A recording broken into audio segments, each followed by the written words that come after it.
Good morning. Chris Campany has a hard stop at 8:15. Oops. So welcome, everybody. This is a brief meeting of the steering committee to review this communication up to the legislature, the state legislature. There's two versions of this communication posted on the website attached to the sort of meeting page here. I'm not quite sure the right pathway on this. I guess there's two questions in my mind. Jane, do you want to walk us through like where the administration is on the second letter or what's going on? Sure. Two things. First, I wanted to just add a minor component about scheduling council meetings to the end of the agenda if we have time today. There's been a conflict that I want to bring up and shift a date if possible. Okay. And then second, I thought that a nice way, Secretary Moore has some context and thinking that she's been doing in the space and wanted to invite her to frame up the conversation right now. Great. Yes.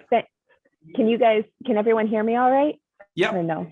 Okay, just checking. I'm on earbuds. And hey, David, it's Liz. I'm joining by phone number. I'm sorry to do so, but I'm in travel and couldn't connect to the video link. No worries. Thanks, Liz, for being here. Excellent.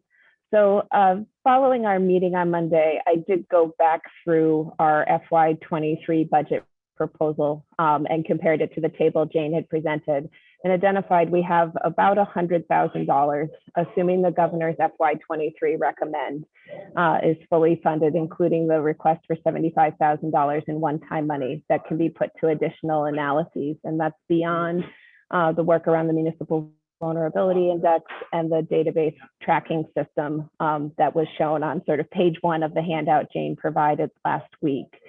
What I don't have a sense for coming out of our conversation on Monday is how that will be viewed in terms of sufficiency. Certainly it's not enough to fund all of the studies provided on sort of page 2 of Jane's memo, and want to also just flag that while I think we have the capacity within the proposed climate office to administer sort of those two larger initiatives, plus whatever might be funded with this $100,000, I don't believe we have capacity as currently envisioned to administer that full raft of studies. And so I don't know where or when the best time to have a conversation about priorities is. I know Jane identified that there are probably 2 of the items on page 2 of that list, one around transportation and one around some of the questions on ag land use where there are potential outside funders that I would say we are optimistic, but obviously at this point don't have cash in hand to support that work.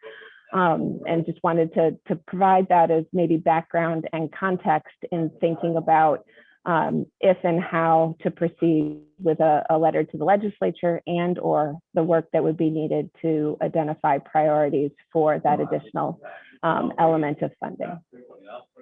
Okay. Thanks, Julie, for that. Chris?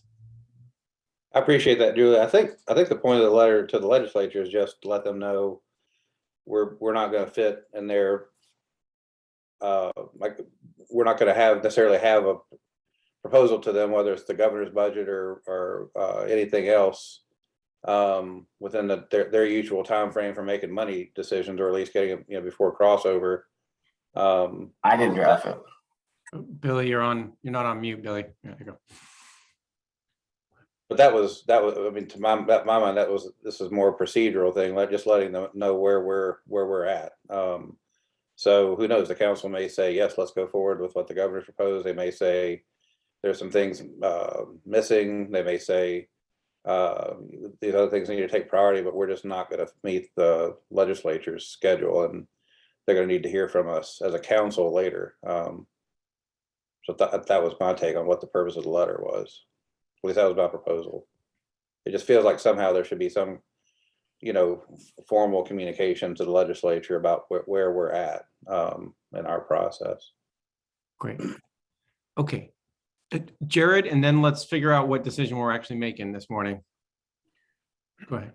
If I can, I would just add that I think another purpose of the letter is to note that there are recommendations in the climate action plan, and there are pieces of analysis or engagement that members of the council, it's difficult to speak on behalf of the whole council, but have identified as either necessary or desirable to complete. And unless they are one of the two things on page 2, one that has potential US Climate Alliance funding, one that has potential Agency of Transportation funding, I think it's good for the legislature to have the awareness that if there are things on page 2 that they think are important, that are as related to the work of the council and implementation of the GWSA, to know that there is not currently funding for that. With all that said, in the interest of helping move us forward, having reviewed both the memo that the administration put together and that letter that Chris drafted, I'm comfortable with both and would be happy to suggest moving forward with both of them. Thanks, Jared. Jane? Just wanted to clarify one point that you made, Jared, just that beyond the two things that we anticipate and hope that we might get funded through grant funding, the Climate Alliance and AOT and support through AOT, that what Secretary Moore was suggesting is that we have an additional $100,000 that it could be a use of the council's time to actually prioritize where that $100,000 goes, rather than ask for additional funding that we may or may not even have capacity to put on the ground next year.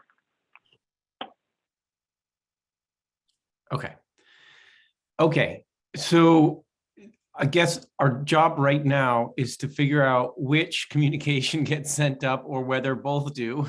I'd be interested for those, for the version that was written by the administration, is that getting at what the appointed members feel is the appropriate communication? If so, is that sort of shorter version a perfectly acceptable version? Or is it not getting it at? So Chris, you're saying that shorter version that was written by the administration gets at the issue. Okay. I think so. I mean, yeah, it's and now I got some input from others as I drafted that and took edits, so others should speak up. But yeah, I'm fine with what the administration's drafted. Great.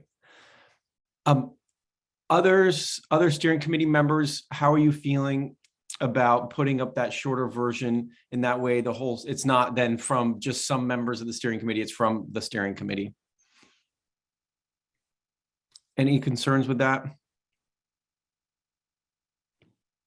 Okay, great. So it sounds like the version that is the short version that would come from everybody would be a sufficient communication that gets forwarded from the steering committee up to the legislature, right? Any last concerns before we say yes to that? That's great. Okay, so does this mean, Jane, then you can be more helpful in actually transmitting this to the right people? Okay, fabulous. Okay, I think you're there. Now,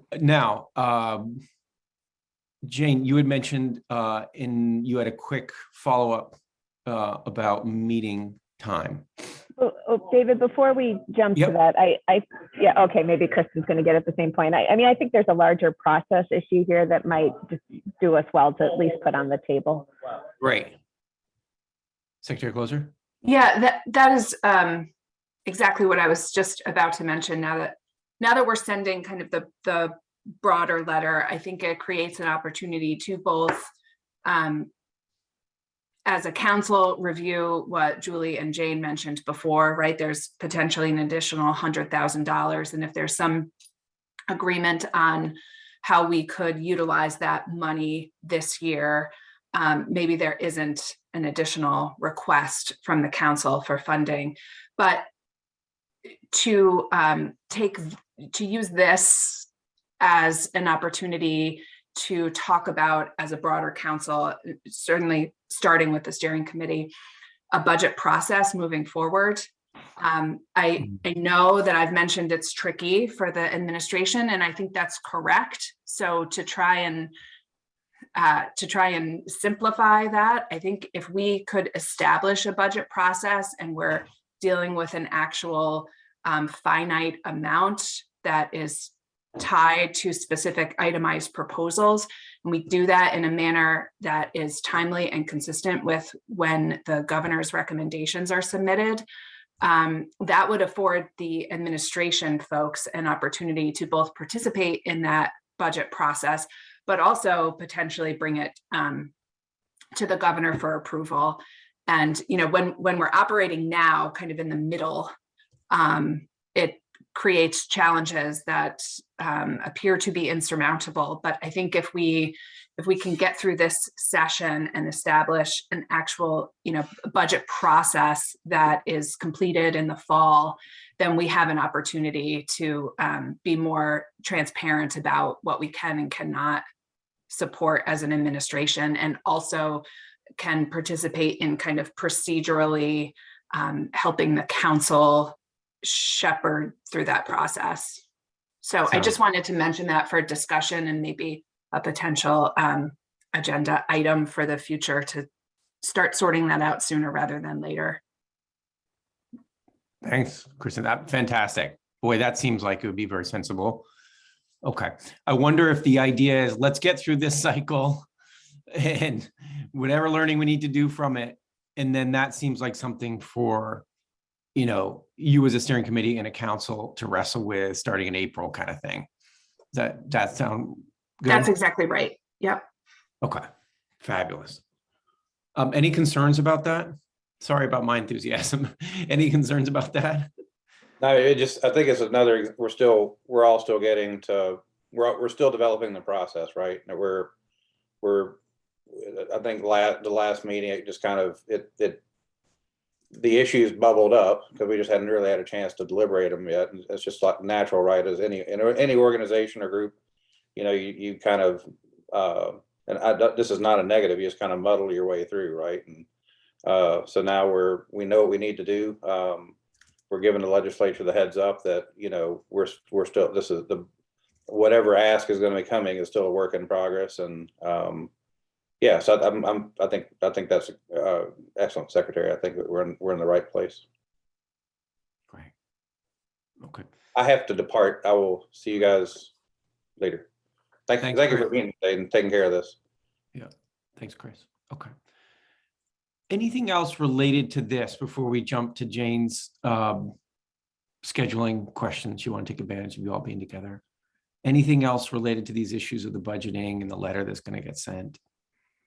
David, it's Liz. I apologize. I was able to join at least by video. I pulled over and wanted to just say one thing. I think it's great that Jane and Julie and others, scrubbed what we already have and identified a pretty meaningful chunk when it comes to additional analysis. And I'm wondering whether the steering committee should just at least make a recommendation to the council on the next thing in line, as it were, so that if nothing else were to happen, at least there would be some direction and priority on the use of the additional funding. Like, for example, the RFI that's already out, turning into a study. And obviously it would then be on the administration and the staffing that they have to manage that within the funds available. But that's in line with what they usually have to do and are good at.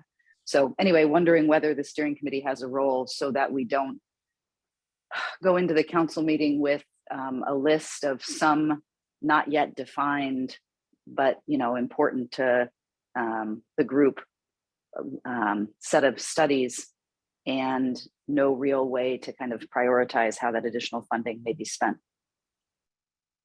Okay. Would you envision doing that? So when would you envision doing that, Liz? Like right now or? I guess it depends on how people feel about the idea. I mean, to me, it feels like the most defined thing on the lists, in some ways more defined than even some of the first page items, is the life cycle and upstream study work that's already been RFI'd. So to me, that's the one that we could, if we were running an agency, that's the one that we have scoped. You know what I'm saying? Like in terms of specificity, whereas many of the other items, though important, are not yet to that point where we could even put a specific monetary item on them. So it depends on how others feel about that, because that would be how I would approach it. And I don't know if I'm alone in that. Great. Thanks, Liz. Jared? I mean, I'll just say, speaking for myself personally, that while I agree with Secretary Moore that the pieces that were on that first page are explicitly referenced in the statute, I think that the need to move forward the life cycle and the upstream analysis is implicitly, a study isn't identified in the statute, but it says that we need to reduce the emissions from within Vermont and from within Vermont's borders as caused by our energy use. And I think that there are a number of things that are moving forward that are going to be stalled or that cannot move forward until we get that analysis. So I would just say I agree on that point with Liz, that for me at least, in terms of the order of operations and what has not just an importance to it, but a relative kind of urgency to it, I would agree with that. Okay. I wanted to pull up a comment that folks made last meeting, though, when we met on Monday, which was the prioritization might come as a second step as opposed to the first step, like doing it right now. It's a little bit different now that the Secretary Moore laid out a specific budget amount that has been put in the governor's budget. But I just want to caution that 2 days ago, you were uncomfortable going to this prioritization space until you had the conversation with the council about what a potential ask might look like. I'll just pull that up as your conversation. From yeah, you're right, David. The difference being that page 1 already is a priority set of already identified and supported funding, and there's a gap. So at any rate, we don't have to do anything more, but it feels like the conversation with the council could be unformed and there's an opportunity to help. Again, there may be desire on the majority of the council's part to go to the legislature and seek funding for additional amounts as well. But it would be nice to have agreement on the main and fully agreed set of initial work that has a funding source behind it, or at least most likely funding source behind it, because I do think there's wide support for providing the funding that the governor's budget has sought. Okay, great. So it sounds like the conversation that you're trying to prep up with the council is twofold. One is about understanding prioritization for what is emerging as the likely amount of funding. And two, the possibility of the council asking, even if it's at a late hour, for additional funding for whatever reason they feel it's important to signal that. So am I hearing that right? It's kind of like a two-part conversation there. Yes. Okay. All right. I agree with that. Just briefly, I just want to clarify that in terms of that first question about prioritization of the approximately 100,000, what I had heard Liz to be saying and what I was agreeing with is the steering committee perhaps suggesting a starting point, not making a decision. Mm-hmm. I think any decision would have to be made by the council, but I think that it would be fair and perhaps helpful to the council to say, that the steering committee looked over these, and given what we know, here is something that should be considered as both in terms of the time sensitivity and in terms of the importance, one of those things to consider for prioritization. I don't think we have the ability to fully do that right now, but I think even Liz and I lifting up that there is an RFI process that will be necessary to move to an RFP, I think is a starting point, if not a final answer, which I don't think we should get to today, and I don't think we can have until the council meets and would act on that. Okay, thanks, Jared. Secretary Moore. I just wanted to add that I think there's three pieces, and mostly want to make sure it's captured on the agenda, that it's understanding the prioritization for the available funding, the request for any additional funding, and then the sort of larger process discussions. But I think it's important to informing any additional asks too, that should all be part of a single agenda area with the council at its next meeting. Okay. Okay. In that larger process conversation is what we were talking about just a moment ago, Secretary Clauser, that, right? That's right. And I think it's helpful.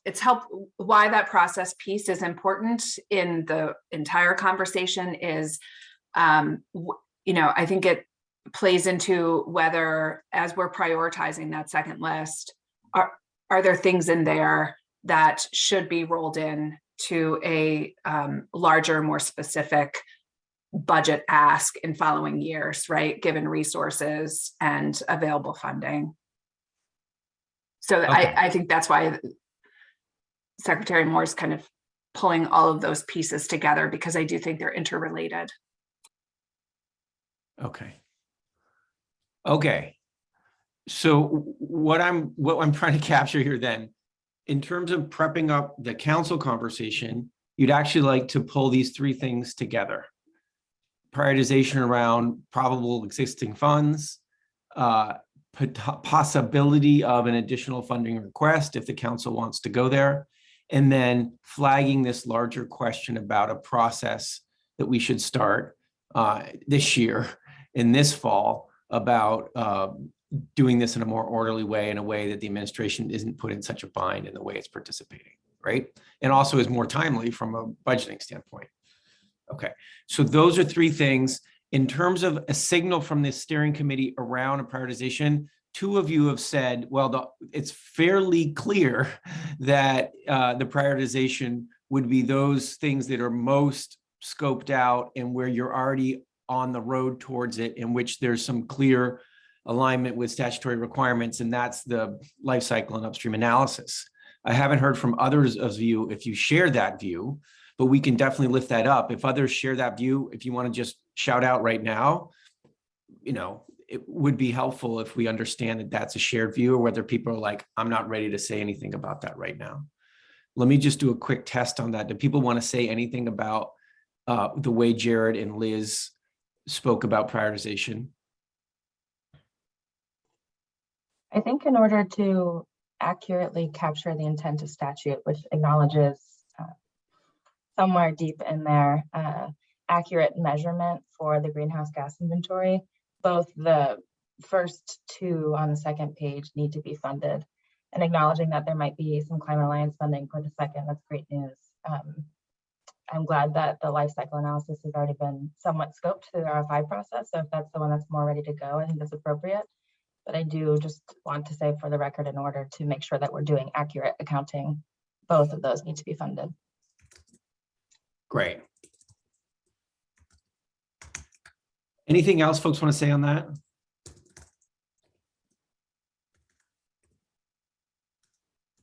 Okay.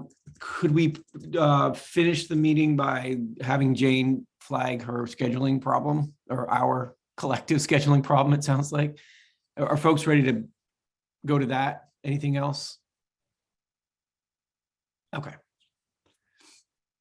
Jane. Yeah. There are national climate assessment meetings scheduled at the time of two of our climate council meetings that were just scheduled. I'd like to try and accommodate that conflict for people, and therefore like to request that we would actually move our March council meeting from the 14th to the 7th. And then unfortunately, the May meeting, I think we'll just have to live with that conflict, because that May meeting is really driven by the rulemaking process. And so we cannot move that meeting up or back. It needs to be on the 16th around the timing of when rules need to advance. So at least for the March meeting, I'd like to try and accommodate the conflict and move the meeting up to the 7th, and wanted to see if there was any issue with that. Any concern? Hearing none. Great. So we have a steering committee penciled in there, so we would use that time and extend it out. Okay. Okay, great. Anything else?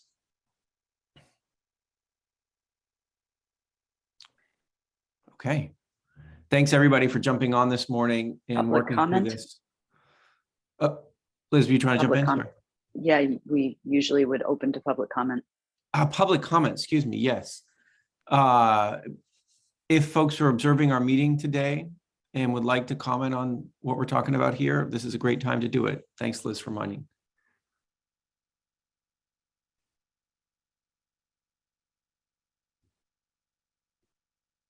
Okay. I'm not seeing, if you're trying to jump in, you can obviously just open up your mic. We're kind of small crowd today.